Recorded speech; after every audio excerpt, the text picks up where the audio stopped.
and CB Knows AI. I just got off the phone. I just got off a Zoom call with one of my favorite clients. And we have this really cool technology that allows us to capture first time user contact information. So somebody comes in, does a Google search, comes into the website. In about 40 to 50, maybe even up to 60% of the cases, even though that website visitor did not actually submit a form, not in our HubSpot database, in this case, HubSpot database, fresh out of the gate can grab their contact information. So usually first name, last name, email address, LinkedIn, sometimes phone number, but even demographic information and things like that. In this case, we're not actually collecting demographic information for this specific client, but there's databases out there that allow us to kind of bring things together. So we have two different sources of that information. There's two companies that we work with. One is called RB2B.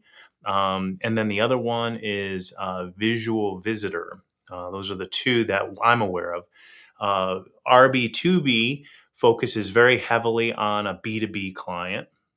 And then the Visual Visitor focuses more on the B2C type environment, although they do collect that information as well, kind of bring that into the database. So either way, you can take that information and you can do some really, really amazing things with it. So without further ado, let me show you that those two technologies basically powering a simple spreadsheet. So what I have up here on the screen is their actual we actually upload that user information to a Google Sheets account, a Google Sheets page, and it just kind of builds. That's all it does. Now, this information right here, you can see is it's dummied, right? So I've taken their actual data and I've run it through a tool to basically dumbify the information so it's not actually real. Okay, so I would want to show the contact information for clients, but all these headers and everything like that are exactly the same headers that you would see on that specific spreadsheet for this B2B sales organization.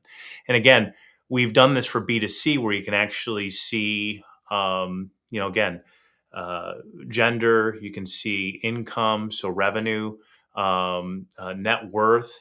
What are some of the other things you can see? Homeowner, children or no children, address in some cases. Obviously, the pages that guys that visited are there. So this is just a great example of using data that's available to go ahead and be purposeful and engaging.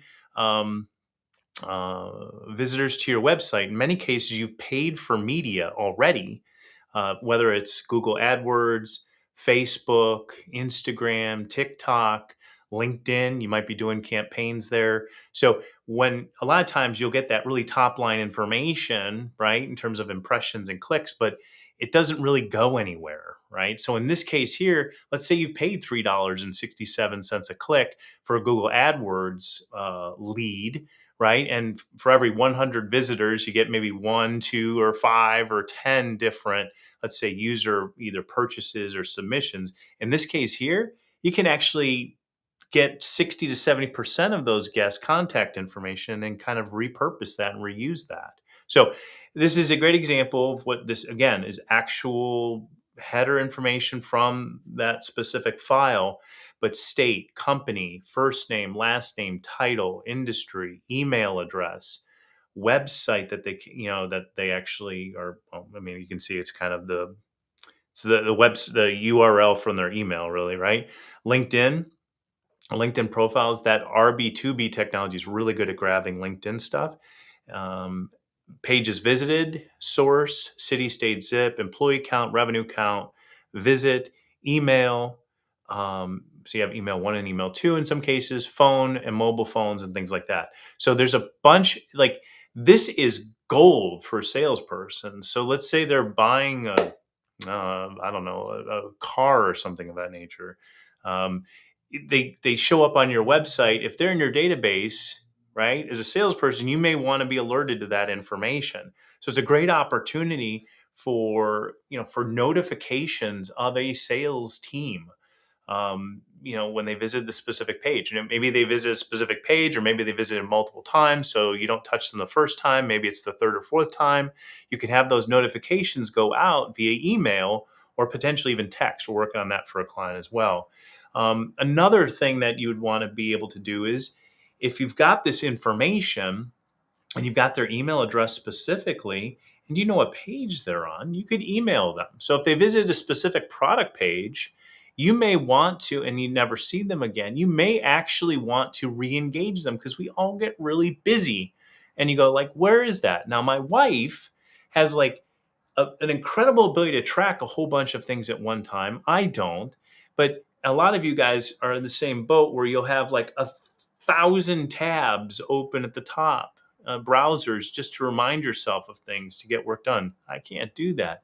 So in many cases, you end up going through and killing that stuff off at times, and you never come back to it, right? So, this is a great opportunity. If they visit a website, they've showed interest in a page, to be able to re-engage them. Again, especially if you've paid for that traffic, right? Does that make sense? So great opportunity to re-engage that person. And even consider, let's say, a sales funnel. Let's say they visited, like in this case here, let's say they visit a specific page.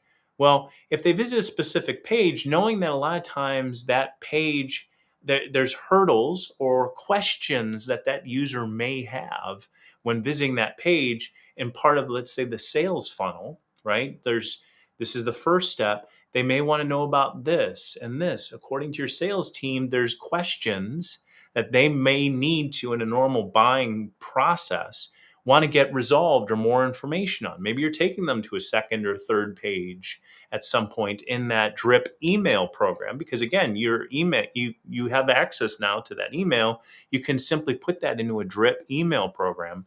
At least thank them for visiting the site, but you may want to take it a little bit of a step further, and be able to add benefit to that first visit.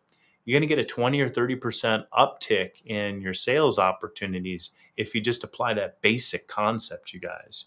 The last thing would be, information in terms of context. So if they hit like a careers page, for example, or a jobs page, right? Maybe you want to send that over to the careers department, right? Or HR, in order to kind of filter through some of that, right? Be a little bit more proactive. Maybe you want that to go into potentially a research project. So knowing that this specific individual came in and they have this LinkedIn, you could create an automation that, so for those careers visitors, right, it does the research on them and spits out some helpful information in terms of qualifying them for specific positions. So even though they may not have filled out an application, how cool would that be to be able to go ahead and bring in that research, so that that user, let's say in this case here, let's say Mark has visited the careers page. It can do research on their LinkedIn profile and match that with the job opportunities that are available, making it a much more efficient process for your HR team to be able to go ahead and actually reach out to things like that. So it's definitely a huge opportunity. Also, here's kind of a benefit as well.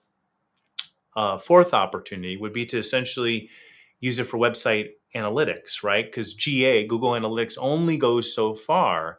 You can actually, because you're tying in demographic information, psychographic information in terms of wealth, revenue, net worth, address, children, no children, homeowner, no homeowner, all of that information. And again, it's not specifically in this document. But those are things that are collected with some of the other, with those two tools, by the way. You could do a really good job of understanding who's actually visiting your website, because it's collecting all that information. You can go ahead and improve that user experience, because I don't know about you guys, but GA is exceptionally difficult to go ahead and pull information and data out of. This could be a way of simply just running it through a Claude project and saying, okay, tell me more about my audience group. Tell me if I want to improve the performance of my website based on, let's say, these 4 or 5 different personas of individuals. And again, since it has that information, it's able to align that stuff better.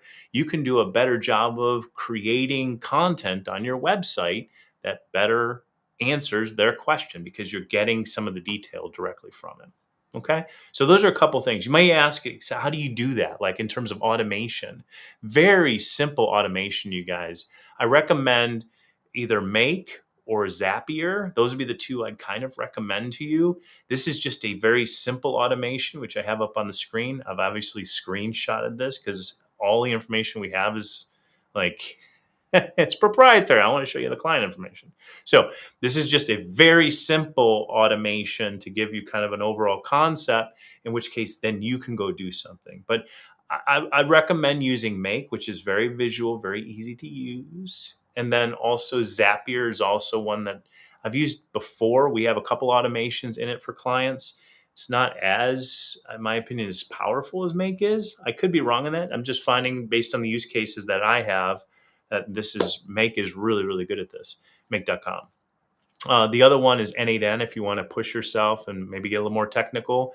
I have very limited experience in that because hadn't had a need to go ahead and use that. So net is like this. So you don't know exactly what you're looking at here. I'll explain it to you.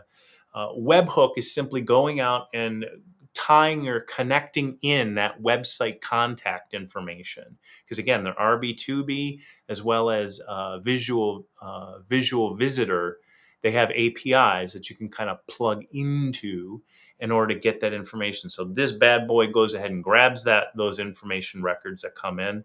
This one right here then is Google Sheets. It populates, literally it goes, if it's row 35, it'll go to row 36, row 37, row 38, and just keep adding that information in as website visitors come in.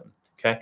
And then simply, in this case here, it's a notification. It's an email notification to the team or an individual that says, yes, there's a website visitor, and usually has a link back to this document. So again, great alert notification system for salespeople, B2Bs and things like that. But those are 4 different specific opportunities for you to go ahead and use this information.